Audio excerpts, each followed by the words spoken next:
Hello दोस्तों, नमस्कार। सामान्य अध्ययन की महत्वपूर्ण कक्षा में आप सभी का स्वागत है। राज्य व्यवस्था के अंतर्गत हम बात कर रहे थे अनुच्छेद हमने 1 से 51 तक बात की थी। उसको हम पिछली कक्षा में इसके भाग 1 में बात कर चुके हैं। तो हम पहला रिकेप देख लेते हैं, इसका रिवीजन फिर से देख लेते हैं 1 से 51 तक का। तो अनुच्छेद 1 से 4 बात करता है संघ राज्य क्षेत्र के बारे में, जिसमें 28 राज्य 8 केंद्र शासित प्रदेश के बारे में बात की गई है। और दूसरे भाग 2 में 5 से 11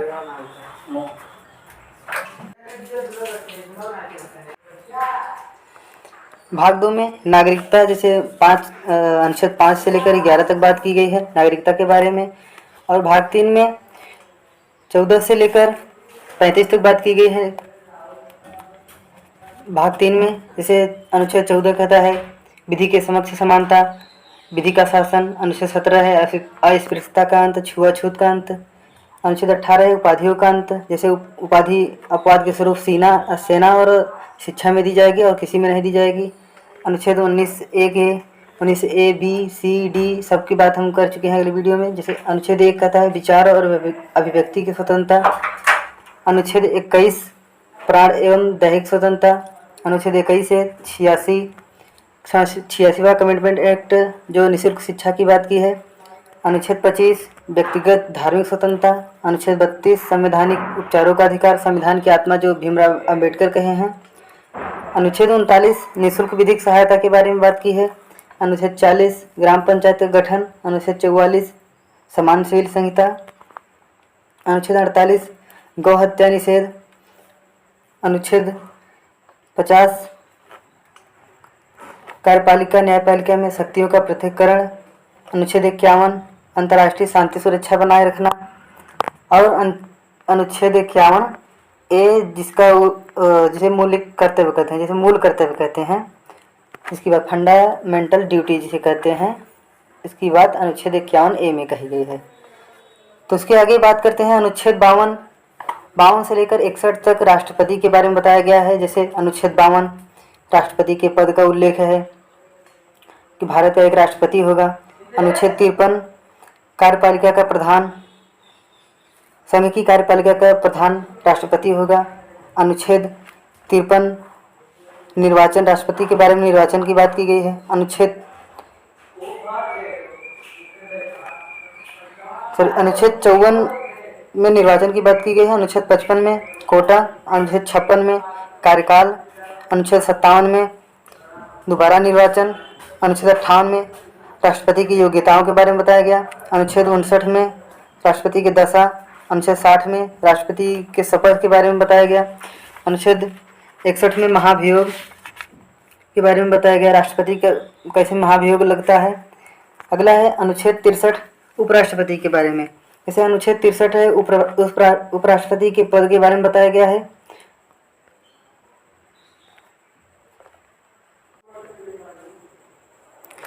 अनुच्छेद 64 ये पदेन सभापति के पद का उल्लेख है अनुच्छेद 64 में। अनुच्छेद 65 में यदि किसी कारणवश राष्ट्रपति उपस्थित नहीं है तो उसका कार्यभार उपराष्ट्रपति संभालेगा, इसका उल्लेख अनुच्छेद 65 में बात की गई है। अनुच्छेद 66 उपराष्ट्रपति के निर्वाचन के बारे में बात की गई है। अगला है अनुच्छेद 72। अनुच्छेद 72 राष्ट्रपति के द्वारा क्षमादान की शक्ति राष्ट्रपति को है। जैसे राष्ट्रपति किसी भी दिए गए व्यक्ति को, किसी भी दिए गए दंड को राष्ट्रपति क्षमा कर सकता है। इसमें फांसी की सजा भी माफ करने का अधिकार राष्ट्रपति को है। अनुच्छेद 76 महान्यायवादी, जिसे अटॉर्नी जनरल कहते हैं, उसके बारे में बात की गई है अनुच्छेद 76 में। अनुच्छेद 79 संसद के बारे में अनुच्छेद 79 में बात की गई है। अनुच्छेद 80 में राज्यसभा। अनुच्छेद 81 में लोकसभा। अनुच्छेद 105 संसदीय विशेष अधिकार अनुच्छेद 105 में कहा गया है। अनुच्छेद 108 में ज्वाइंट सिटिंग के बारे में बात की गई है। अनुच्छेद 108 के तहत ज्वाइंट सिटिंग की बात की गई है। अनुच्छेद 110 में धन विधेयक को परिभाषित किया गया है। अनुच्छेद 112 इसमें प्रत्येक वित्तीय वर्ष है तो राष्ट्रपति द्वारा संसद के समक्ष बजट पेश करने की बात है, वित्तीय जिसे वार्षिक वित्तीय विवरण कहते हैं। अनुच्छेद 123 राष्ट्रपति का अध्यादेश, जैसे संसद के अवकाश में राष्ट्रपति को अध्यादेश जारी करने का अधिकार अनुच्छेद 123 देता है। अनुच्छेद 124 सुप्रीम कोर्ट, इसके अंतर्गत सर्वोच्च न्यायालय के गठन का वर्णन है। अनुच्छेद 129 सुप्रीम कोर्ट का एक अभिलेख न्यायालय। जैसे अगला है अनुच्छेद 148 सीएजी के बारे में, कॉम्पिटिटर अटॉर्नी जनरल होता है, ऑडिटर जनरल 148 के बारे में है। 155 अनुच्छेद में राज्यपाल के शक्तियों के बारे में है। अनुच्छेद 153 गवर्नर के बारे में। अनुच्छेद 161 गवर्नर की क्षमादान की शक्तियाँ क्या क्या हैं। अनुच्छेद 148 की बात करें तो इसमें सीएजी के मुख्य कार्य भारत सरकार के वित्तीय कार्य पर नियंत्रण रखना है। इस पद का सृजन लॉर्ड कैनिंग के शासनकाल में किया गया था। सीएजी का वेतन सुप्रीम कोर्ट के अन्य जजों के बराबर होता है। सीएजी के कर्तव्य का उल्लेख 149 में किया गया है। सीएजी की नियुक्ति राष्ट्रपति द्वारा की जाती है। सीएजी अपना त्यागपत्र राष्ट्रपति को देता है। सीएजी का कार्यकाल 6 वर्ष या 65 वर्ष जो पहले हो वही होता है। अगला है 153 राज्यपाल। 153 राज्यपाल का पद के बारे में अनुच्छेद 153 में बताया गया है। अनुच्छेद 54 में राज्यपाल की कार्यपालिका प्रधान के बारे में बताया गया है। अनुच्छेद 155 राज्यपाल की नियुक्ति के बारे में बताया गया है। अनुच्छेद 156 राज्यपाल के कार्यकाल का, और 157 में उसकी योग्यताओं, 159 में उसके शपथ के बारे में बताया गया है, राज्यपाल की शपथ। अगला है अनुच्छेद 161 गवर्नर की क्षमादान की शक्तियाँ। राज्यपाल के पास क्षमादान की क्या शक्तियाँ हैं उसके बारे में अनुच्छेद 161 में बताया गया है। 161 में क्षमादान की शक्ति, जैसे किसी दिए गए व्यक्ति को राज्यपाल क्षमा कर सकता है। फांसी की सजा को माफ करने का अधिकार राज्यपाल को नहीं होता। अनुच्छेद 165 महाधिवक्ता के बारे में बताया गया है। अनुच्छेद 165 जैसे राज्य का महाधिवक्ता, राज्य सरकार को कानूनी मामलों पर परामर्श देने के लिए महाधिवक्ता की नियुक्ति की जाती है। महाधिवक्ता की नियुक्ति राज्यपाल द्वारा की जाती है। महाधिवक्ता राज्यपाल के प्रसाद पर्यंत तक अपने पद पर रहता है। इसकी योग्यता, जो व्यक्ति हाईकोर्ट का न्यायाधीश बनने की योग्यता रखता हो और उसे राज्यपाल महाधिवक्ता के पद पर नियुक्त करते हैं। अगला है अनुच्छेद 168 विधानमंडल के बारे में बात की गई है। 168 में अनुच्छेद 202 राज्य के लिए वार्षिक वित्तीय विवरण, राज्य के लिए कितना वार्षिक वित्तीय विवरण के बारे में अनुच्छेद 202 में बात की गई है।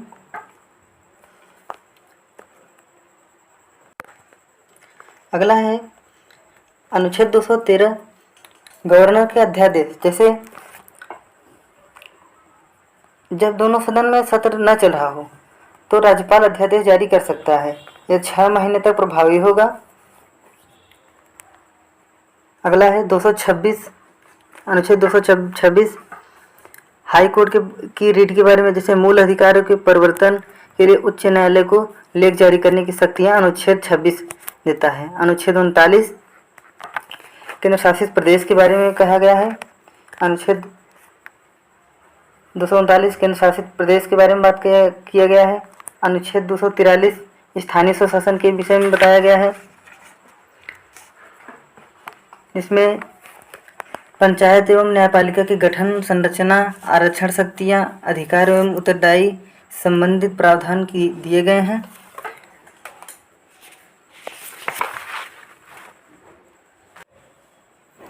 जैसे स्थानीय स्वशासन में अनुच्छेद 243 के अंतर्गत 243A ग्राम सभा, अनुच्छेद 243B पंचायतों का संविधान, अनुच्छेद 243C पंचायतों का गठन, 243D सीटों का आरक्षण, अनुच्छेद 243E पंचायतों का कार्यकाल, अनुच्छेद 243F सदस्यता के लिए योग्यता। अनुच्छेद 243 जी पंचायतों की शक्तियाँ।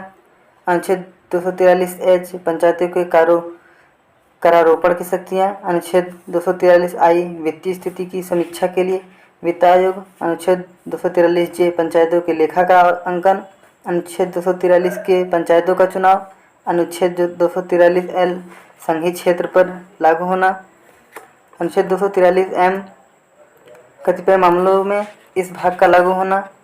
अनुच्छेद 243 एन पहले से विधान कानून एवं पंचायतों को जारी रखना। अनुच्छेद 243 ओ चुनावी मामलों में न्यायालय के हस्तक्षेप पर रोक। इतने थे पंचायती राज्य से संबंधित, जैसे अनुच्छेद 243 ए से लेकर 243 ओ तक की बात पंचायती राज में की गई है। और अनुच्छेद 243 पी से लेकर अनुच्छेद 243 जेड जी तक नगर पालिका के बारे में बात की गई है। जैसे अनुच्छेद 243 पी में नगर पालिका की परिभाषा है, क्यू में नगर पालिकाओं का गठन है, अनुच्छेद 243 आर में नगर पालिकाओं की संरचना है, एस में वार्ड समितियों का संरचना, टी में सीटों का आरक्षण, यू में नागरिकों की नगर पालिकाओं का कार्यकाल, सदस्यता की अयोग्यता अनुच्छेद 243 भी में कहा गया है। इस प्रकार से अनुच्छेद 243 जे जेड तक नगर पालिका के बारे में बताया गया है, 243 पी से 243 जेड जी तक। अगला है 246 ए। अनुच्छेद 246 ए जीएसटी के बारे में बात करता है। अगला है 263 अंतर्राज्यीय परिषद अध्यक्ष प्रधानमंत्री होता है, इसके बारे में बात की गई है। अनुच्छेद 266 संचित निधि के बारे में बात की गई है। अनुच्छेद 267 आकस्मिक निधि। अनुच्छेद 279 जीएसटी परिषद। अनुच्छेद 280 वित्त आयोग के बारे में। अनुच्छेद 300 ए संपत्ति का अधिकार मौलिक अधिकार से संबंधित है, जैसे विधिक अधिकार 44वां संविधान संशोधन के द्वारा इसे मौलिक अधिकार से विधिक अधिकार के रूप में मान्यता दी गई है। 312 है ऑल इंडिया सर्विस, जिसे IAS कहते हैं, इसके बारे में 312 में अनुच्छेद 312 में बात की गई है। 315 में संघ लोक सेवा आयोग के बारे में बताया गया है। अनुच्छेद 324 में निर्वाचन आयोग के बारे में बताया गया है।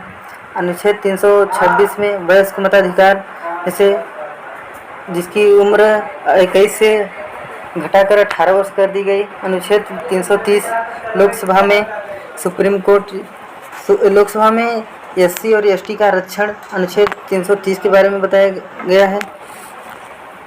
अनुच्छेद 331 लोकसभा में एंग्लो इंडियन का आरक्षण, जिसे 104वां संविधान संशोधन के द्वारा समाप्त कर दिया गया। एंग्लो इंडियन जो राष्ट्रपति 12 मनोनीत करता था। अनुच्छेद 332 विधानसभा में SC और ST के आरक्षण। अनुच्छेद 333 विधानसभा में एंग्लो इंडियन का आरक्षण।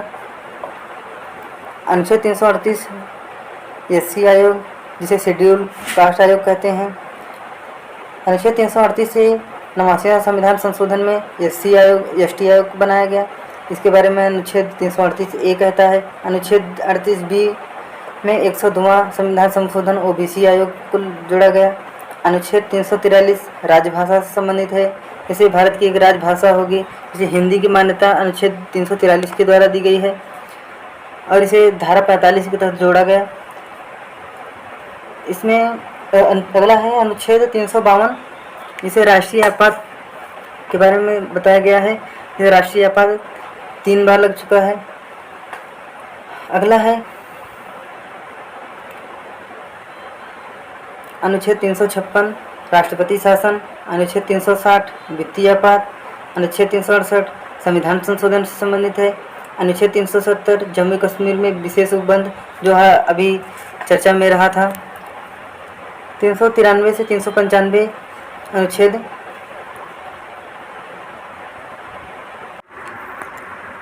इसमें अनुच्छेद 371 कुछ राज्यों के विशेष क्षेत्र के लिए विशेष राष्ट्रपति बोर्ड स्थापित करेगा, जैसे महाराष्ट्र, गुजरात, नागालैंड, मणिपुर इत्यादि में।